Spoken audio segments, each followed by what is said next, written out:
So there's a lot to look forward to in the next week or so. You know, I had a buddy who always said this, that in summer, June is like the Friday, July is like the Saturday, and August is like the Sunday. It's like a weekend, and we're approaching that Sunday of summer, but that doesn't mean there's not still a ton of stuff to look forward to. And we're kicking it off right away this week at Saratoga. Tomorrow, we've got the Glens Falls. Thursday, we've got the Glens Falls Stakes. Nice little field. Friday, we've got the Saratoga Oaks and the Hall of Fame Stakes. Obviously, there'll also be the Hall of Fame induction on Friday morning. So congrats to all of the inductees. It's always a great event if you're in town.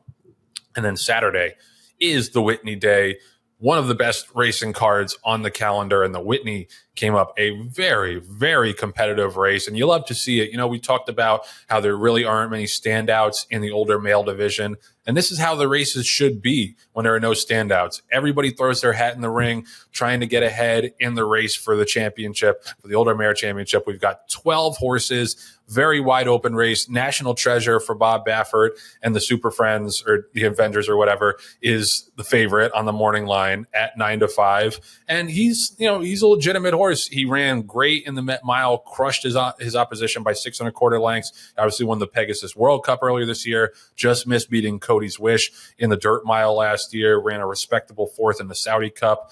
I think there's too much speed for him. He's drawn inside. There's a lot of other pace. So I think he might get fried a little bit on the front end. But, John, there's so many ways to go in this race. Skippy Longstocking, Arthur's Ride, who's got the best buyer in the field with a 111 last time out, going 1 1/4 in a Saratoga allowance. Crouppy, who's a nice horse. First Mission, who I thought was going to be the leader of the division after his blowout wins in the Essex and the Alashiba, and then he was pretty disappointing in the Stephen Foster. Horses coming from all over the place. John, this is just a fascinating race from a handicapping perspective, if nothing else. From a handicapping standpoint and also from a fan standpoint. I mean, when was the last time you remember us getting a full field, top to bottom, of being really nice horses? You know, Joe, you mentioned 4 or 5 horses in the race. We didn't even mention Charge It, who won last year's Dwyer by 23 lengths, pulling away, almost lapped the field, and is now coming back off of, this will be his 3rd race from the Breeders' Cup Dirt Mile. He's got speed from the 12 hole. Tumbarumba has speed coming in from the 8 hole. Long shot's going to be Longstocking. You mentioned, Safi Joseph's horses always like to be on the engine. Arthur's Ride, who, if you take out the slop race, put a line through it, has really run spectacularly well. The son of Tappet that from the Mott barn. First Mission you mentioned, and Crouppy just as a fan favorite because he was named after JJ Crouppy, who was a trainer and longstanding pinhooker before pinhooking was even a thing. He was kind of at the forefront of that. But National Treasure, say what you want about him, he's a talented horse, certainly. He ran against some tough horses last year in Cody's Wish and Arcangelo. And otherwise, would have even more than $5.4 million of purse earnings. But this is the 2nd race off of the Saudi Cup, and he ran just a gangbuster race in the Met race, the Grade 1. Granted, it was only a 6-horse field, and he went out there and kind of just went on the front end, and nobody could ever catch him. As a matter of fact, if you watch the horse, that in particular is a concern of mine, is that he doesn't pass horses. He just doesn't pass horses. Wherever he is at the half-mile pole is pretty much where he finishes. And I don't know if he's going to have the speed, nor do I think, Joe, that he's going to have the energy, if he does have the lead at the half-mile pole, to be able to pull away from these horses. So it's a great betting race. I think that there's a lot of good horses in it, and like you said, this is why we're in racing, or for races like this. Yeah, and we didn't even mention Bright Future, who won the Grade 1 Jockey Club Gold Cup over this track last year, and he had a pretty nice win in the Salvatore Mile, closing into a slow pace and having some traffic trouble last time out. He's 5-1. We didn't even mention him. Disarm is probably going to be 25-30-1 this race. All he did was run 2nd in the Travers to Arcangelo last year. I mean, there's just so many different ways to go. Warrior Johnny is the horse I'm looking at. He's the 4. He ran a monster race on opening day at Saratoga at this meet. came up the rail, got stopped, came up the rail again, and exploded away in the stretch. Second time he's had a blowout win going 9 furlongs at Saratoga. He's 20-1 morning line, doesn't need the lead, can just sit in behind the speed. I think he's really interesting. I don't think he's going to be 20-1 because Rigney Racing, that guy always bets his horses. Yeah. They always open short, but I think eventually he'll drift up and he'll probably get lost. And it's just, it's a terrific race. We'll see coming out of it if we do start to have a little bit more clarity in the older dirt mail division, because right now it's completely murky, and we're looking for a standout, and maybe National Treasure is that standout, but I don't want to find out at 6-5 or 7-5. Yeah, exactly. Elsewhere on the card, we got the Grade 1 test.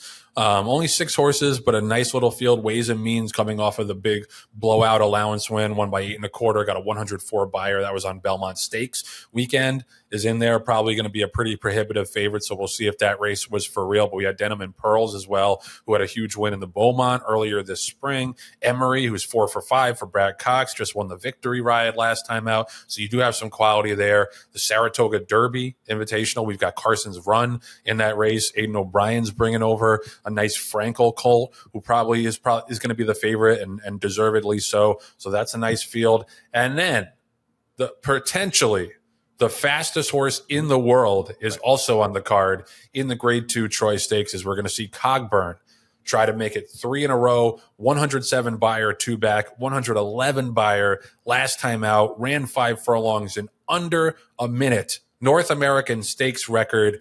Can't wait to see what he does again. Yeah, let him roll and just see how fast he can go. He's going to be a huge favorite. There's a couple other nice turf sprinters in there, but to me, John, it speaks to how awesome he is that on a race with the Whitney, the Test, the Saratoga Derby, I'm looking forward to seeing him the most. Yeah, I could definitely see that point. And when he won that race, the Jaipur in under a minute, that was the race I thought that they put the wrong distance up. I thought maybe they put that one at 5 furlongs, right. 5.5, because he almost broke the sound barrier. He was so impressive. No, this son of Not This Time, ever since they moved him to the turf, Joe, has just found another gear. I mean, he is just, you talk about horses for courses and horses that like certain surfaces.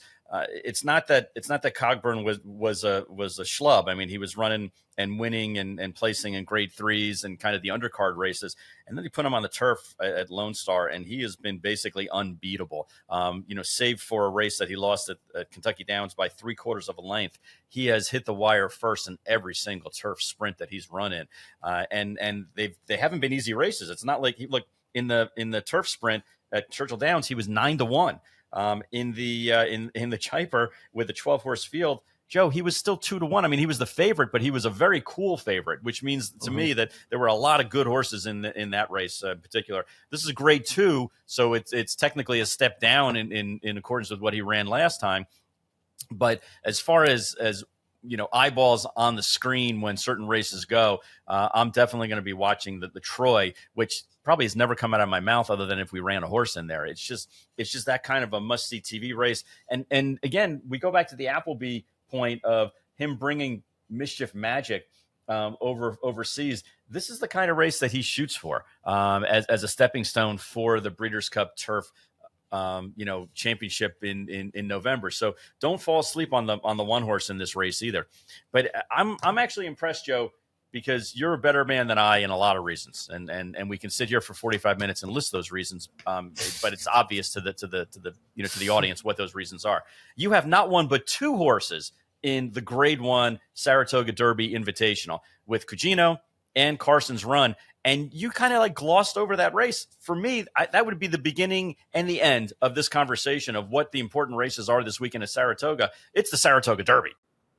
Yeah, no, it's a tremendous race, and it's been a great addition to the calendar. And I gotta say, we were banging on NYRA earlier for some of the things that they screwed up earlier this year. They put together a great card on Saturday. The racing office does a tremendous job, and you know what else I love, and I want to give them credit for this. They've started putting out these cards and drawing these cards 6 days in advance. Yeah, there was never any reason why any track had to wait until 48, 72 hours before they drew the cards and put the cards out. This gives people time to handicap, gives people owners time to plan. if they're going to come see the race.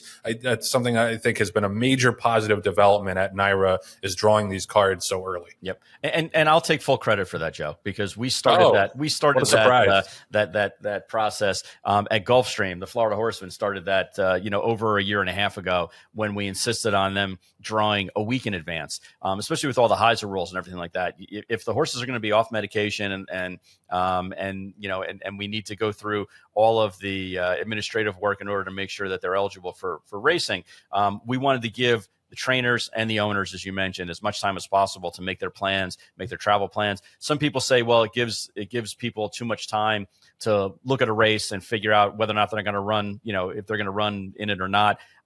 Yeah, that's probably collateral damage. But in the grand scheme of things, it's much better when everybody has an idea of who's going to be in the race, where they are, and also to make their plans to be able to go and watch the horses run and try to get some enthusiasm. If these races were recorded 3 days before the weekend, we wouldn't even be able to talk about it on this Wednesday shoot of this podcast. We'd have to wait until at least Thursday afternoon before we even start talking about it, let alone know what's going on. So I'm glad to see that more and more racing offices are falling into line with this advanced 5, 6, 7 day advanced entry day, because I think it gives people a little bit more to talk about, and there's a lot more buzz about some of these better races.